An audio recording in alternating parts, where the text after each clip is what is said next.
Call Pearson's coefficient of correlation. നമുക്ക് നൽകിയിരിക്കുന്ന ഡാറ്റയിൽ നിന്ന് എങ്ങനെയാണ് Karl Pearson's coefficient of correlation കണ്ടുപിടിക്കുക എന്നതാണ് നമ്മളിവിടെ ഡിസ്കസ് ചെയ്യുന്നത്. സി, ഇവിടെ എക്സ് വേരിയബിള് ബർത്ത് റേറ്റ് ആയിട്ട് നൽകിയിരിക്കുന്നു, വൈ വേരിയബിള് ഡെത്ത് റേറ്റ് ആയിട്ട് നൽകിയിരിക്കുന്നു.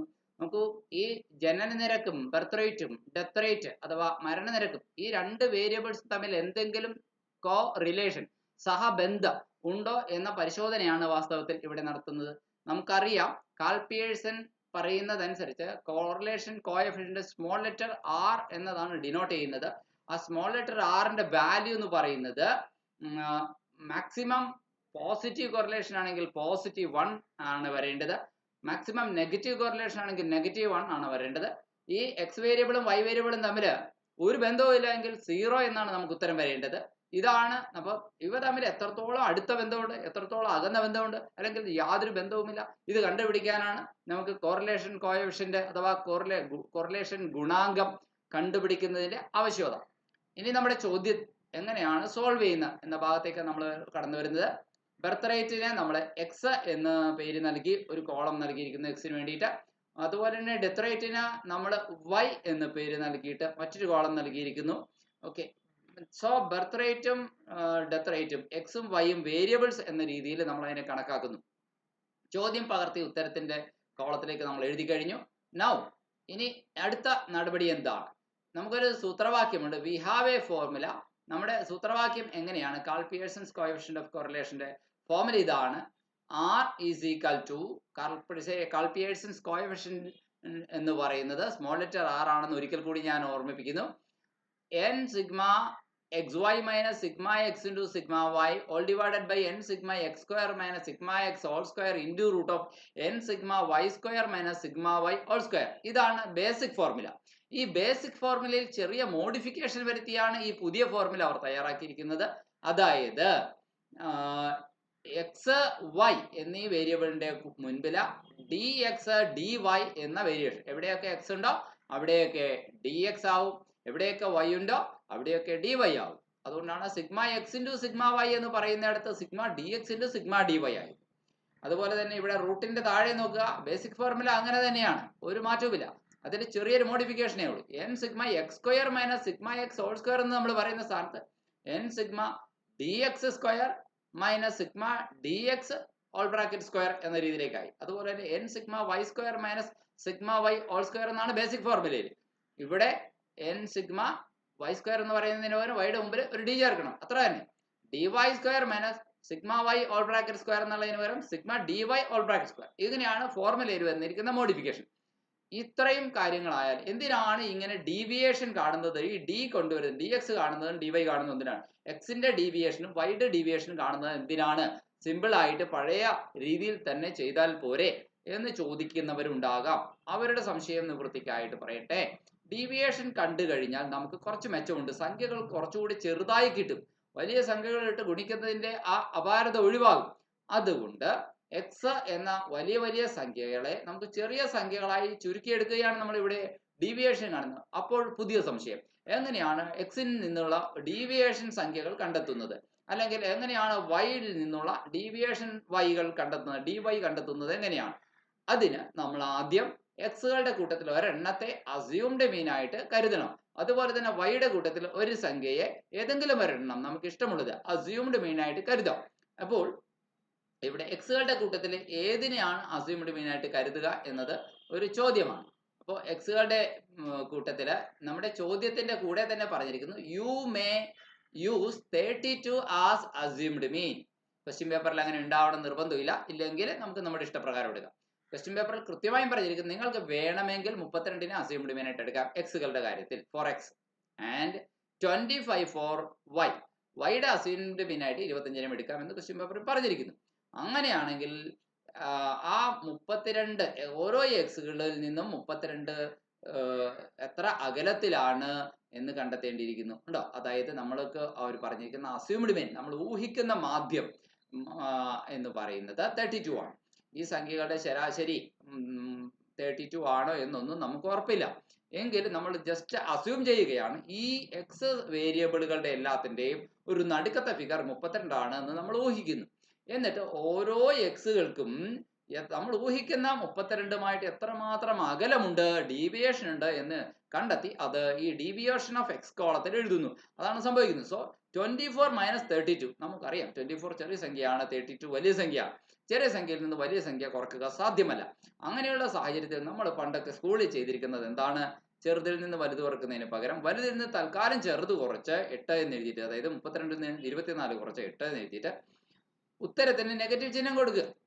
ഇതാണ് ചെയ്യുന്നത്. സാധാരണഗതിയിൽ ചെറിയ സംഖ്യയിൽ നിന്ന് വലിയ സംഖ്യ കുറക്കാൻ പറ്റില്ല. അങ്ങനെയുള്ള സന്ദർഭത്തിൽ സംഖ്യകൾ തമ്മിലുള്ള വ്യത്യാസം കണ്ടിട്ട് ഉത്തരത്തിന് നെഗറ്റീവ് സൈൻ കൊടുക്കുക. അതാണ് ഇവിടെ ചെയ്തിരിക്കുന്നത്.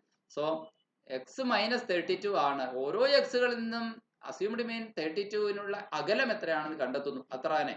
27. അപ്പൊ 27ൽ നിന്ന് അസ്യൂംഡ് മീൻ എത്രയാണ്? 32 ആണ്. 27 മൈനസ് 32 ചെയ്യുക, നെഗറ്റീവ് 5 ആയിരിക്കും ഉത്തരം. 28 മൈനസ് 32 ചെയ്യുക, നെഗറ്റീവ് 4 ആയിരിക്കും ഉത്തരം. 28 മൈനസ് 32 ചെയ്യുക, നെഗറ്റീവ് 4 തന്നെയാണ് രണ്ടാം തവണയും. ഇനി 29 മൈനസ് 32 ചെയ്യുക, നെഗറ്റീവ് 3 ആണ്. 30 മൈനസ് 32 ചെയ്യുക, നെഗറ്റീവ് 2 ആണ്. 32 മൈനസ് 32, കാരണം നമ്മുടെ അസ്യൂംഡ് മീനും യഥാർത്ഥ എക്സും ഇവിടെ ഒരേ സമയം ഒരുപോലെ ആയതുകൊണ്ട് 32 മൈനസ് 32 0 ആണല്ലോ കിട്ടുക.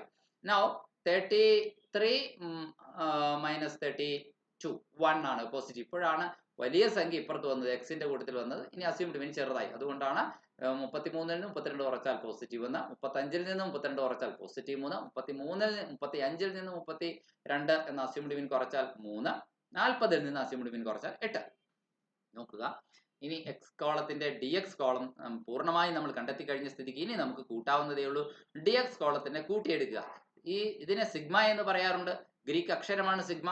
ഈ സിഗ്മയുടെ അർത്ഥം തുക കാണുക എന്നാണ്. ഇംഗ്ലീഷിൽ ചിലർ ഇതിനെ സമ്മേഷൻ എന്ന് പറയും. സോ സമ്മേഷൻ ഡി എക്സ് അല്ലെങ്കിൽ സിഗ്മ ഡി എക്സ് എന്ന് പറയുന്നത് എത്രയാണ്? നെഗറ്റീവ് 11 ഇവിടെയും പലർക്കും തെറ്റുപറ്റാം. ശ്രദ്ധിക്കേണ്ട ഒരു ഭാഗമാണ് ഇത്. എന്താണ്? അതായത് വ്യത്യസ്ത ചിഹ്നങ്ങളുള്ള സംഖ്യകൾ തമ്മിലാണ് കൂട്ടേണ്ടത് എന്ന് ഓർമ്മിക്കണം. അതായത് കുറെ സംഖ്യകൾ നെഗറ്റീവ്, കുറെ സംഖ്യകൾ പോസിറ്റീവ്. ഇങ്ങനെയുള്ള സാഹചര്യത്തിൽ നമ്മൾ ആദ്യം നെഗറ്റീവുകളെല്ലാം ഒറ്റയ്ക്ക് എടുത്ത് കൂട്ടുക.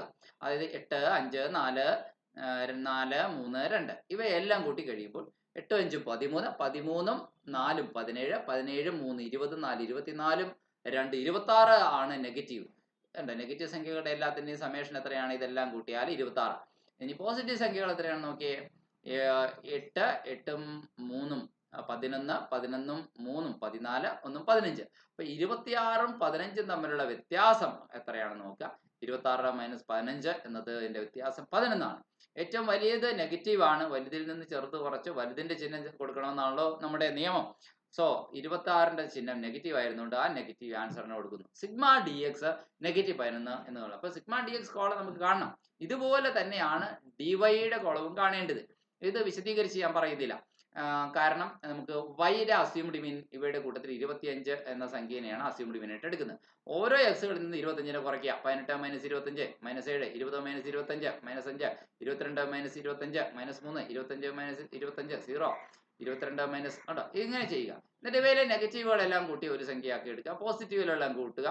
ഇവിടെ താഴെ ഒരു നെഗറ്റീവ് ഉണ്ട്, അങ്ങനെ ചോർന്നു പോകരുത്, വളരെ ശ്രദ്ധാപൂർവം ചെയ്യണം. ഇനി അപ്പോൾ സിഗ്മ ഡി വൈ എന്ന് പറയുന്നത് -3 കിട്ടി. സിഗ്മ എക്സും സിഗ്മ ഡി എക്സും സിഗ്മ ഡി വൈയും നമുക്ക് കിട്ടിക്കഴിഞ്ഞ സ്ഥിതിക്ക് ഇനി അടുത്തത് എന്താണ്? ഡി എക്സ് കോളത്തിലെ സംഖ്യകളെല്ലാം സ്ക്വയർ ചെയ്യണം. അത് നമുക്ക് ഫോർമുലയ്ക്ക് ആവശ്യമുണ്ട്. ഡി എക്സ് സ്ക്വയർ എന്നുള്ള ഒരു ഭാഗം ഫോർമുലയിൽ വരുന്നുണ്ട്. അതുപോലെ തന്നെ ഡി വൈനെയും സ്ക്വയർ ചെയ്യണം. ഡി വൈ സ്ക്വയർ അത് നമുക്ക് ഫോർമുലയിൽ ആവശ്യമുണ്ട്. ഡി എക്സ് എന്തിനാ സ്ക്വയർ ചെയ്യുന്നത് എന്ന് നിങ്ങൾ ചോദിച്ചേക്കാം. കാരണം നെഗറ്റീവുകളെല്ലാം അവോയ്ഡ് ചെയ്യുക, എല്ലാത്തിനും പോസിറ്റീവ് വാല്യൂയിലേക്ക് ചേഞ്ച് ചെയ്യാൻ വേണ്ടിയിട്ടാണ് നമ്മൾ സ്ക്വയർ ചെയ്യുന്നത്. സോ -8 into -8 ചെയ്യുമ്പോൾ മൈനസ് ഇൻറ്റു മൈനസ് പ്ലസ് ആണ്. അപ്പോൾ positive 64. -5 into -5 minus into minus plus ആണ്. അപ്പോൾ 25. 4 into 4 16. പക്ഷേ നെഗറ്റീവിൻ്റെ നെഗറ്റീവ് പോസിറ്റീവ് 16ലേക്ക് മാറും. എല്ലാ നെഗറ്റീവ് വാല്യൂസും പോസിറ്റീവ് വാല്യൂയിലേക്ക് കൺവേർട്ട് ചെയ്യപ്പെടുന്നതിന് വേണ്ടിയിട്ടാണ് ഇതിനെ സ്ക്വയർ ചെയ്യുന്ന പ്രോസസ്സിംഗ് ഉൾപ്പെടുത്തിയിട്ടുള്ളത്. സോ ഡി എക്സ് സ്ക്വയർ ചെയ്യുമ്പോൾ കിട്ടിക്കഴിഞ്ഞു എല്ലാത്തിനെയും കൂട്ടിയെടുക്കുക. സിഗ്മ ഡി എക്സ് സ്ക്വയർ കിട്ടി. ഇതുപോലെ തന്നെ നമുക്ക് ഡി വൈ സ്ക്വയറും കാണേണ്ടിയിരിക്കുന്നു. സോ എങ്ങനെയാണ് ഡി വൈ സ്ക്വയർ? ഡി വൈയുടെ കോളം സ്ക്വയർ ചെയ്യുക. 7ന്റെ സ്ക്വയർ എത്ര? 49. 5ന്റെ 25. നേരത്തെ പറഞ്ഞു നെഗറ്റീവ് എവിടെയുണ്ടെങ്കിൽ സ്ക്വയർ ചെയ്ത് കഴിയുമ്പോൾ അതെല്ലാം പോസിറ്റീവ് ആവുമെന്ന് നേരത്തെ പറഞ്ഞു. അങ്ങനെ ഡി വൈ സ്ക്വയർ എന്ന കോളത്തിലെ എല്ലാ സംഖ്യകളും കൂട്ടിയപ്പോൾ നമുക്ക് 173 എന്ന് കിട്ടി. ഇനി അവസാനമായി ഒരു കോളം കൂടിയുണ്ട്. അതെന്താണ്? ഡി എക്സ് ഡി വൈ കോളമാണ്. ഡി എക്സ് ഡി വൈ കോളത്തിലെ എന്താണ്? ഡി എക്സ് എന്ന് പറയുന്നത് നമുക്കറിയാം ഈ കോളത്തിലെ ഓരോ സംഖ്യകളുമാണ്. അത് ഡി വൈ എന്ന് പറയുന്ന ഈ കോളത്തിലെ ഓരോ സംഖ്യകളുമാണ്. ഇവ തമ്മിൽ ഗുണിക്കുക. അതായത് -8 -7 കൂടി ഗുണിക്കുക. 8 into 7 8 sevens are 56 ആണ് ആൻസർ. സോ നെഗറ്റീവിന്റെ നെഗറ്റീവ് പോസിറ്റീവ് ആണ് നമുക്കറിയാം, പോസിറ്റീവ് 56. അടുത്തത് നോക്കി 5 ഇൻറ്റു 5 ഉണ്ടോ, 25 ആണ് ആൻസർ, അതും പോസിറ്റീവ് ആണ്, നെഗറ്റീവ് നെഗറ്റീവ് പോസിറ്റീവ്. അങ്ങനെ ഡി എക്സ് ഡി വൈ കോളവും കണ്ടുപിടിച്ച് അവയുടെ പോസിറ്റീവും നെഗറ്റീവും തമ്മിലുള്ള കൂട്ടുക എന്ന് പറയുമ്പോൾ പോസിറ്റീവ് നെഗറ്റീവും വരുമ്പോൾ കുറയ്ക്കേണ്ട ആവശ്യമൊക്കെ വരും നമുക്കറിയാം. അവയുടെ സമ്മേഷൻ കാണുക, ഡി എക്സ് ഡി വൈ കോളത്തിന്റെ തുക കാണുക. സോ നമുക്ക് കിട്ടിയിരിക്കുന്നു 98. ഇനി നമുക്ക് ഫോർമുലയിൽ അപ്ലൈ ചെയ്യാനുള്ള എല്ലാ കണ്ടന്റുമായി, കാരണം sigma D x, sigma d y, sigma D X square, sigma d Y square, sigma D x into d y, ഇത്രയും കാര്യങ്ങൾ ഫോർമുലയിൽ നമുക്ക് അത്യാവശ്യമായിരുന്നു. നമ്മുടെ ഇത്രയും കാര്യങ്ങൾ അപ്ലൈ ചെയ്യാനുള്ള ഫോർമുലയുണ്ട്, നമ്മൾ അപ്ലൈ ചെയ്യുകയാണ്. വാല്യൂസ് ഉണ്ടോ, n sigma D x y എന്ന് പറയുമ്പോൾ, എൻ എന്ന് പറയുമ്പോൾ എത്ര വാല്യൂസ് ഉണ്ടായിരുന്നു താഴോട്ട് എണ്ണിയെടുക്കുക അല്ലേ. അങ്ങനെ നോക്കുമ്പോൾ എന്താ 11 വാല്യൂസ് താഴെയുണ്ട് ഉണ്ടോ, 11 വാല്യൂസ് ആണ് എന്നിന് 11 എന്ന് നമ്മൾ കൊടുത്തിരിക്കുന്നതിന്റെ കാര്യം. താഴോട്ട് എക്സും 11 സംഖ്യകളുണ്ടായിരുന്നു, വൈയും 11 സംഖ്യകളുണ്ടായിരുന്നു, അതാണ് n 11. D x sigma D X D y എന്ന് പറഞ്ഞത് 98 നമ്മൾ ഇവിടെ കണ്ടുപിടിച്ചു കഴിഞ്ഞു. അപ്ലൈ ചെയ്യുന്നു, 11 × 98 മൈനസ് ഫോർമുലയുടെ ഭാഗമാണ് d x into d y, sigma D x into sigma d y എന്ന് പറയുമ്പോൾ sigma D x -11 sigma d y -3 അതോ മൾട്ടിപ്ലൈ ചെയ്യുന്നു. അതിനുശേഷം root of n into sigma D X square, sigma D X square 217 ആണ്, അത് multiply ചെയ്യുന്നു 11 × 217. 11 എന്നുള്ളത് number ആണെന്ന് ഞാൻ പറഞ്ഞു, എക്സ് വേരിയബിൾസിന്റെയും വൈ വേരിയബിൾസിന്റെയും നമ്പറാണ്. ഇനി അടുത്തതെന്താണ്, സിഗ്മ ഡി എക്സിനെ ഓൾ ബ്രാക്കറ്റ് ഇട്ട് സ്ക്വയർ, സിഗ്മ ഡി എക്സ് വെറും -11 ആണ്, അതിന് ഓൾ ബ്രാക്കറ്റ് ഇട്ട് സ്ക്വയർ ചെയ്യുക. ഇതുപോലെ തന്നെ root of n sigma d Y square കാണുക, സിഗ്മ ഡി വൈ സ്ക്വയറിന്റെ വാല്യൂ 173 ആണ്, എൻ എന്ന് പറഞ്ഞാൽ 11 ആണ്, 11 × 173 minus sigma d Y square എന്ന് പറയുമ്പോൾ -3 സ്ക്വയർ ആണ് നമുക്ക് വരിക. സോ ഇതെല്ലാം ചെയ്ത് കഴിയുമ്പോൾ നമുക്ക് 11 × 98 ഒക്കെ ചെയ്യുക, 1078 വന്നു. -11 × -3 ചെയ്യുക, 11 3 33 ആണ്, മൈനസ് ഇൻറ്റു മൈനസ് പ്ലസ് ആകും അറിയാം. പിന്നെ ഇവിടെ കുറക്കണം എന്നുള്ള മൈനസ് അപ്പുറത്ത് കിടപ്പുണ്ട്, അത് കുറക്കണം. 1078 നിന്ന് 33 കുറയ്ക്കുക, അപ്പോൾ തീർച്ചയായിട്ടും അതിന് മുകളിലുള്ള വാല്യൂ നമുക്ക് കിട്ടിക്കഴിഞ്ഞു, 1045 എന്ന് കിട്ടിക്കഴിഞ്ഞു. ഇതുപോലെ തന്നെ താഴെയുള്ളതും വർക്കൗട്ട് ചെയ്യുക. അപ്പോൾ നമുക്ക് 2387 എന്ന് ഇത് കിട്ടി. അതുപോലെ 11 സ്ക്വയർ ചെയ്യുമ്പോൾ നമുക്കറിയാം 11 സ്ക്വയർ 121. ഇതുപോലെ തന്നെ ഇവിടെ 11 × 173 ചെയ്യുക, 1903. 3 സ്ക്വയർ ചെയ്യുക 9. ഇതൊക്കെ ചെയ്ത് കഴിയുമ്പോൾ നമുക്ക് കിട്ടുന്നത് ഈ വാല്യൂസ് ആയിരിക്കും. തമ്മിൽ മൈനസ് ചെയ്യുമ്പോൾ 2266 ഇവിടെയും കിട്ടും. ഇവിടെ കുറച്ച് കഴിയുമ്പോഴേക്ക് ഈ റൂട്ടിനുള്ളിൽ കുറച്ച് കഴിയുമ്പോൾ 1894 കിട്ടും. ഓക്കെ, ഇവയുടെ റൂട്ട് കാണുക. റൂട്ട് കാണുമ്പോൾ 2266 റൂട്ട് 47.603 ആണ്, 1894 റൂട്ട് 43.52 ആണ്, മുകളിലുള്ള 1045 അങ്ങനെ തന്നെ. ഇനി 1045 ഇവ തമ്മിൽ ഗുണിക്കാനുണ്ടല്ലോ, ഗുണിക്കുക. പോയിന്റ് നമ്പർ ആണ്, പോയിന്റ് ശ്രദ്ധിച്ച് കാൽക്കുലേറ്ററിൽ ഗുണിക്കുക. 2071.68 എന്ന് കിട്ടി. ഡിവൈഡ് ചെയ്യുക. ഇനി ഫൈനലായിട്ട് നമുക്ക് 0.509 നോക്കൂ, 0.5 ആണ് കോറിലേഷൻ കോഎഫിഷ്യന്റ് കിട്ടിയിരിക്കുന്നത്. 1 താഴെയാണ് അല്ലെ. 0.5 എന്ന് പറഞ്ഞാൽ ഏതാണ്ട് 1 പകുതി ഉണ്ടെന്ന് അർത്ഥം, 0 മുകളിലുമാണ്. അതുകൊണ്ട് ഇത് പോസിറ്റീവ് കോറിലേഷൻ ആണ്, പോസിറ്റീവ് കോറിലേഷൻ ആണ്. ഹൈ കോറിലേഷൻ ഉണ്ടെന്ന് പറയാം. 5 മേളിലുണ്ടെങ്കിൽ ഹൈ കോറിലേഷൻ ആണ്. 0.9 ഒക്കെ ഉണ്ടെങ്കിൽ വെരി ഹൈ കോറിലേഷൻ ആണ്, 1 തൊട്ടടുത്തെത്തി 0.9 എന്ന് പറയുമ്പോൾ. അപ്പോൾ ഇത് നല്ല എന്താണ് പോസിറ്റീവ് കോറിലേഷനാണ് കാണിക്കുന്നത് എന്ന് വേണമെങ്കിൽ താഴെ കമന്റ് എഴുതാവുന്നതാണ്. ഈ രീതിയിലാണ് നമ്മൾ ഇത്തരമൊരു കണക്ക് ഉത്തരം എഴുതേണ്ടത്.